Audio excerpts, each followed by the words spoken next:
그래서 아모스에 대해서 그 아모스 1장에 대한 그 설명은 많은 부분들이 이제 겹치고 동일한 부분들이 있습니다. 대표적으로 아모스가 최초의 기록 선지자였다라는 부분들이 요새는 특별히 강조가 많이 되더라고요. 그래서 그 전까지에 있던 그 구두 선지자하고 다르게 이 사람은 이제 이 사람 때부터 그 기록하는 선지자 사역이 시작되었다, 그렇게 보고 있는 것 같습니다. 네, 그리고는 일단 뭐 본문에 들어가서 보면은 오늘 본문 읽은 말씀에도 나오지만 아모스가 목자였다는 사실들이 강조가 되어지죠. 그러니까 역시 엘리사, 엘리야, 사무엘처럼 이렇게 이제 선지 생도들을 이끌고 그런, 또는 레위인이라든지 그런 명문가의 사람이 아니라 정말 평범한 사람을 주님께서 세우시는, 사실은 엘리사도 사람은 평범한 사람이었고 엘리야도 그 나중에 그가 선지생도를 이끌긴 했지만 그 평범한 사람을 이끌어 쓰셨죠. 다윗도 마찬가지고요. 목자 중에서 이끌어 쓰신 것처럼 그렇게 아모스를 이끌어 쓰셨습니다. 지금도 마찬가지로 하나님께서 하나님의 사람을 평범한 중에, 어쩌면 낮은 자 중에 불러 일으키실 줄로 믿습니다. 왜냐하면 그것이 하나님의 하나님됨을 드러내는 방법이기 때문입니다. 그래서 그리고 또 여기 1절에 나와 있는 드고아라는 지역이 있는데요. 이 드고아라는 지역은 구약 여러 군데 나오는데 지혜자들이 많이 나오는 지역입니다. 자, 그러면 이제 조금씩 보면서 설명을 한다면 유다 왕 우시아의 시대라고 되어 있습니다. 우시아의 시대는 비교적 평화롭고 번영한 시대였습니다. 그 우시아가 죽고 난 이후에 그 슬픔 중에 이사야가 환상을 본 이야기가 나오지 않습니까? 이사야서는 우시아 죽고 난 이후에 시작이 됩니다. 그런데 호세아는 우시아, 요담, 아하스, 히스기야 시대에 시작하고요. 이 미가도 그렇고요. 이렇게 우시아 시대 때 그 기록 선지자들, 우리가 흔히 말하는 소선지자들의 시대가 열려지는 것을 볼 수 있습니다. 유다 왕 우시아의 시대 때 이 일이 시작되어지고요. 곧 이스라엘 왕 요아스의 아들 여로보암의 시대 때 이 글이 시작됩니다. 요아스의 아들 여로보암이라고 이야기했기 때문에 이 여로보암은 일대, 그러니까 이스라엘을 시작한 그 여로보암이 아니고요. 그래서 이 사람을 여로보암 2세라고 부르고 별명은 북이스라엘의 광개토대왕, 북이스라엘을 굉장히 확장시킨, 사람들한테는 칭찬을 많이 받던 왕입니다. 근데 그 우시아 시대 때 지진이 있었던 거예요. 지진 전 2년에 이 말씀이 선포되었다고 합니다. 그래서 이 지진이라는 단어가 그 여러분 가지고 계신 생명의 삶에도 나오지만 스가랴서에 다시 한번 나옵니다. 스가랴서 14장 5절에 유다 왕 우시아 때 지진을 피해 도망가던 것 같이 하리라, 그런 부분이 나오는 걸 보면 이 지진이 그 상당히 오랫동안 기억된 대단한 지진이었다고 볼 수 있겠고요. 또 노희정 집사님이 쓰신 365 바이블 퍼즐 맞추기에서도 정확하게 지적하셨는데, 이 지진은 이 아모스서 내에서 굉장히 중요한 사건입니다. 2장 13절에 나오는 보라 곡 식단을 가득히 치른 수레가 흙을 누름같이 내가 너희를 누르리니 하는 이것과 지진이 연결되어 있다고, 히브리어 단어는 우키라는 단어인데요. 눌러버리는, 땅이 변형되는 그런 일들이 있습니다. 그래서 이 지진 전 2년에 하나님께서 드고아 목자 중 아모스를 통하여서 이스라엘에 대해서 이상으로 받은 말씀입니다. 1절이 중요한데 이스라엘에 대해 말씀이다. 그래서 이 회개하라는 말씀이 남쪽 유다를 향하지 않고 북쪽 이스라엘을 향한다는 것이 아모스서의 초점입니다. 근데 많은 사람들이 이야기하듯이 드고아는 남쪽이에요. 남쪽 유다 사람이 북쪽 이스라엘에 가서 이야기하는 내용입니다. 이거 되게 독특하죠? 자, 북쪽 이스라엘에 대해서 이상으로 받았습니다. 그리고는 2절 내용에 그가 이르되 여호와께서 시온에서부터 부르짖으시리니 예루살렘에서부터 소리를 내시리니 목자의 초장이 마르고 갈멜산 꼭대기가 마르리로다 이야기하고 있습니다. 이건 전체의 톤을 정해주는데 하나님께서 시온에서부터, 이 부르짖으리니는 사자의 부르짖음처럼, 영어 번역도 그렇게 되어 있고 히브리어 원어도 그렇게 되어 있습니다. 하나님께서 봐라 이거죠. 내가 이제 말한다. 내가 지금 가만히 있는 것처럼 보이느냐? 내가 너희들의 모든 행위들을 다 알고 그 행위에 보응할 것이다. 특별히 강한 자, 권력 잡은 자, 힘센 자들이 약한 자들을 핍박하는 것들을 보응하리라 라는 것이 아모스서의 주제이죠. 그래서 아모스서에 나오는 죄는 우상 숭배에 대한 죄를 물론 언급도 하지만 더 중요한 죄는 마땅히 해야 될 이웃사랑, 형제 돌봄, 백성을 돌봄, 다른 이웃과의 그 사랑, 언약을 지킴, 이런 사회적, 경제적 도리, 의리, 또 동맹, 형제 사랑, 이것을 어긴 죄를 지적합니다. 패시아라고 보통 하는 것 같은데요. 뭐 사실은 구약에서 패시아든지 뭐 하타하트든지 이런 죄를 지칭하는 단어가 서로 교호적으로 쓰이기 때문에 어떤 단어는 반드시 이렇다라고 짚기는 어렵지만 내용상 문맥상 분명히 아모스서에서는 그 이방 국가들의 죄들도 이야기하면서 나중엔 결국 이스라엘의 죄를 지적하거든요. 근데 그 죄가 이제 부도덕한 죄를 이야기합니다. 그 폭력적으로 핍박하는, 압박하는 그런 죄들을 지적하고 있습니다. 그리고 난 다음에 전체적인 구조를 본다면, 그리고는 이제 예루살렘에서부터 소리를 발하신다고 하니까, 예, 북이스라엘과 남유다가 있고, 이 당시에는 여로보암 2세 치세이기 때문에 더더군다나 북쪽이 강성한 때이지만 하나님은 어디서? 예루살렘에서 말씀을 전하신다라는 거, 정당성을 이야기해 주시죠.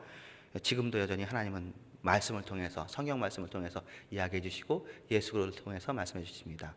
다른 말씀들도 있겠죠. 물론 자연 은총을 통해서도 주님께서 말씀하시고 귀하십니다. 그것도 맞는 말씀이신데 주로 주님께서는 성경 말씀을 통해서 예수 그리스도의 복음을 통해서 말씀하십니다. 3절부터 나오는 본문들은 패턴이 정해 있습니다. 이거 폼이라고 하는데요. 형식. 그래서 그 나라들 여호와께서 이같이 말씀하시니라 다메섹의 서너 가지 죄로 말미암아 내가 그 벌을 돌이키지 아니한다 한 다음에 죄를 이야기합니다. 그리고는 결국 이들에게 어떤 일들이 이루어질 것이다. 여호와의 말씀이다. 여호와의 말씀이라는 것은 반드시 이루어진다는 거죠. 그렇게 이야기하고 계십니다. 시간이 너무 많이 빨리 지나는데요. 네, 그래서 조금 요약한다면 앞에 오늘 본문에는 네 나라가 나와요. 이 네 나라에 대해서 죄를 지적합니다. 그리고 이 네 나라의 죄에 대해서는 사실은 요새는 소선지서를 읽는 방법이 전체를 한 권으로 보아서 읽는 게 새로 발견된 방법이라고 해요. 그래서 요엘서 3장에 두로 시돈 블레셋의 죄가 나옵니다. 예. 그러니까 하나님께서 여기서만 얘기하시네 그러는 게 아니라 요엘서 3장에 있는 내용을 여러분이 읽으시면 좋겠어요. 에돔의 죄에 대해서는 또 오바데서 1장에 나와요. 그래서 아모스를 가운데 두고 양쪽에서 이 내용에 대한 방증을 해줍니다. 더 자세한 내용을 이야기해줘요. 그리고는 이제 모압, 유다 두 나라가 더했으니까 6나라잖아요. 모압, 암몬까지 했죠. 그렇게 해주고 6나라, 그리고 유다까지 해서 7나라, 그리고 난 다음에 이스라엘을 얘기해요. 그래서 이스라엘 이야기 나오기 전까지는 이스라엘이 이 메시지를 듣고 굉장히 즐거워했을 것이다라는 것이 저한테 가르쳐 주신 박상원 목사님의 이야기였어요. 봐라. 사실은 이스라엘의 가장 큰 대적이 1번에 나오는 아람 나라거든요. 아람 잘못했다 그런다. 신난다. 특별히 아람이 잘못한 죄가 길르앗을 압박한 거거든요. 우리 괴롭혔다고 하나님께서 하나님께서 벌 주신대. 신난다. 보니까 뭐 다른 나라들도 블레셋도 잘못했다 그러시네. 좋네. 두로 유다 잘못했다 그러니까 그것도 은근히 좋은 거죠. 내 형제 나라지만 그래 걔네들보다 우리가 나. 근데 그때는요 죄를 한 가지씩만 얘기하시는데 이제 이스라엘을 얘기하시는, 결국 이스라엘 얘기하려고 이 이야기를 하시는데 이스라엘에서는 지금까지는 서너 가지 죄를 얘기하시면서 한 가지만 얘기하셨는데 여기서는 진짜로 서너 가지 합해서 7가지의 죄악을 지적하고 이스라엘이 결국 지진이 올 것을 예언하십니다. 그렇지만 결국 메시지는 뭐예요? 돌아오라, 회개하라. 그게 메시지시죠. 자, 그럼 회개에 대해서 구약의 소선지서 전체의 주제고 또 구약 전체의 메시지가 회개하라라는 것입니다. 지금 우리에게도 필요한 메시지가 회개라는 메시지입니다. 그러면 뭘 회개할까요? 우리가 회개해야 되는 것들이 말씀대로 살지 않고 우상 숭배하는 거 이렇게 볼 수도 있고요. 이건 맞는데 더 궁극적으로는 우리가 사명대로 살지 않은 부분들이 다 회개해야 될 껍데기다 라고 보면은 상당히 맞는 정답일 것입니다. 여러분들에게 사명이 있는 걸 믿으시기를 바랍니다. 교회에 사명이 있는 걸 믿으시길 바랍니다. 하나님께서 우리를 태어나게 한 목적이 있지 않겠습니까? 근데 그 목적대로 살지 않으면 나름대로 우리는 잘 살았어도 하나님께서 보기엔 아직은 아닌 거죠. 그게 죄인 거죠. 그래서 우리는 어떻게까지 회개해야 되냐면 사명 감당하는 수준까지 회개를 해야 되는 겁니다. 저도 지금 이 시간 설교를 하는데 제 설교가 아직까지 제가 해야 될 사명 제대로 되는 설교를 하지 못하면 제가 여러분들이 저한테 속으로 이렇게 얘기해야 됩니다. 회개하세요. 사명 감당하세요. 그렇게 얘기해야 됩니다. 속으로. 겉으로는 얘기하지 마시고. 근데 이게 굉장히 저한테 유리한 아가페 실천법이에요. 여러분들이, 저는 온 세상 모든 사람들이, 예수 믿는 모든 사람들이 속으로 상대방을 향해서 사랑해주는 방법은 겉으로는 말하지 마시고요. 왜냐하면 회개라는 말이 욕처럼 들리잖아요. 또 죄인이라는 말이랑 진배 없으니까. 그런데 속으로는 우리 서로 회개하시고 우리 서로 사명 감당합시다. 그런 속의 기도들이 우리에게 관영하기를 저는 간절히 바랍니다.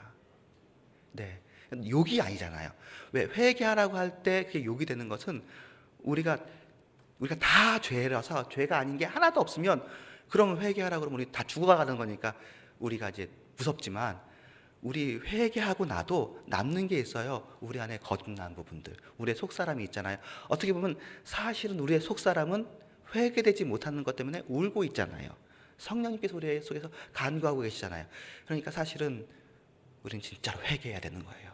회개라는 것을 울면서도 하지만 즐겁게 신나게 마치 목욕하듯이 두꺼운 옷을 벗어버리듯이 정말 좀 회개 좀 합시다. 우리 정말 사명 좀 감당합시다. 사명 감당하면 서로 사실 비난할 일도 없잖아요.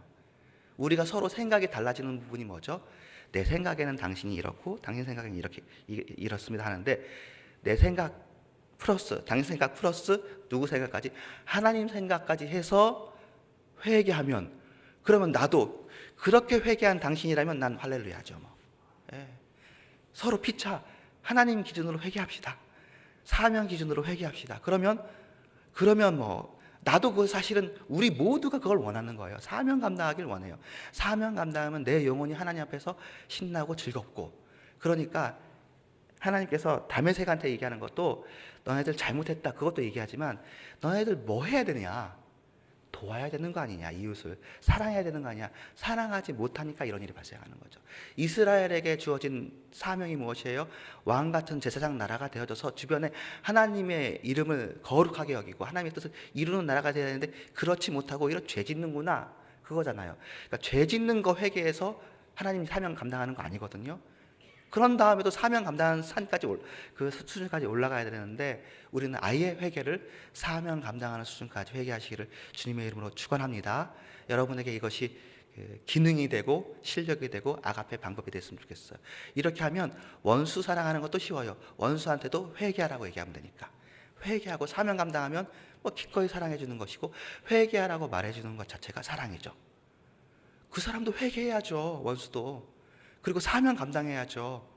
심지어는 이제 이건 정말로 은밀한 이야기인데, 여기 주일 예배가 아니라 특별히 기도하시는 분들이 오셨으니까, 만약에 제가 정말 잘못하면은 여러분들이 속으로 그렇게 얘기하셔도 됩니다. 사탄아 물러가라.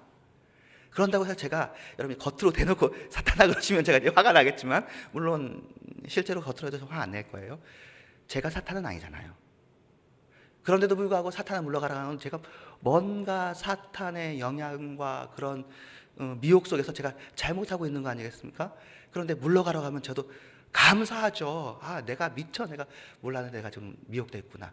사탄아 물러가라 할 때 나도 사탄아 물러가라 같이 해주면 이게 맞아떨어지는데, 왜 나한테 손가락질을 하냐, 나를 왜 미워하냐, 나를 왜 지적하냐 하기 시작하면은 서로가 그냥 사탄 얼굴 비슷하게 해가지고 싸우게 되는 것 되지 않겠습니까? 실제로는 사탄아 물러가라도 축복인 거예요. 얼마나 큰 축복이에요. 사탄은 물러가야죠. 우리를 장악하고 있는 어둠의 영은 물러가야 되잖아요. 그러니까 겉으로는 하시면 안 돼요. 그러면 교회의 질서가 무너지고 여러분이 미움받아요. 속으로는 나에게도 그렇고 우리 나라에도 그렇고 사탄은 물러가야죠. 사탄이 미혹된 것은 다 깨어져야 되겠죠. 사실은 아모스서에서 제가 생각하는 주제는 이제 3장 2절 3절인데요. 다른 분들은 다른 주제를 잡긴 하지만, 하나님께서 그래요. 내가 땅의 모든 족속 가운데 너희만 알았다. 너희만 사랑했다 이거예요. 그런데 너네들이 사명 감당하지 않기 때문에 너의 모든 죄악을 너희에게 보응하리라. 이때 하나님의 의도가 화내는 게 의도가 아니죠. 회개하고 사명 감당해라. 그러라고 내가 지금 아모스를 보냈다 그 얘기입니다. 그런 다음에 나온 구절이 두 사람이 뜻이 같지 않은데 어찌 동행하겠냐. 이 두 사람은 하나님과 이스라엘입니다. 그리고 하나님과 여러분입니다. 하나님하고 여러분이 뜻이 같지 않은데 어떻게 동행하겠습니까? 여러분은 하나님과 제발 좀 뜻을 같이 하십시다. 우리 그게 사명 감당하는 거 아니겠습니까? 하나님과 뜻이 같이 해야 하나님과 동행이 되는데 우리가 하나님 뜻을 안 맞추니까 동행이 안 되죠. 그래야 하나님의 뜻이 이 땅에 이루어지는 것에 우리가 주의 수종자가 되어지고 우리가 하나님의 사람이 되어지는데 우리가 도무지 뜻을 하나님께 안 맞추는 모양이에요. 우리가 회개하고 사명 감당하시기를 간절히 소원하는 여러분이 되기를 바랍니다. 쉽습니다. 저는 이렇게 하는데요. 왼발에 회개하라, 오른발에 사명 감당하자. 회개하고 사명 감당하자. 맨날 그 기도해야 되는지도 모릅니다. 여러분들 자녀들 말 안 들을 때도 우리가 아무리 말해도 소용없거든요. 결국 기도해야 되는데 속으로 기도할 때 아무개야 회개하고 사명 감당해라. 당장 뭐 그 기도한다고 1초 만에 변화되지는 않지만 궁극적으로는 그 기도 속으로 변화가 일어날 것입니다. 또 사탄아 그것까지는 사실은 약간 분노가 섞여 있으니까 정말로 화내게 할 경우 아니면 하지 마시는데 예수님도 바리새인들한테는 독사의 자식들아 그 얘기하실 때 예수님께서 그들을 미워하시는 것입니까? 아니죠. 회개하라는 거 아니겠습니까? 그러니까 그런 의미에서 아가페는 때로 화내는 것처럼 보이고 분노하는 것처럼 보이지만 오늘 하나님께서 사자처럼 으르렁대는 것처럼 보이지만 그 으르렁이 뭐예요? 제발 좀 말 좀 들어. 회개하고 사명 감당해. 너의 목적이 있잖아. 너가 잘할 수 있는 일이 있잖아. 정말 인생의 목적과 바랄 바, 구할 바, 행할 바를 너희들이 행해야 되지 않겠느냐 그 얘기를 하시는 것 같습니다.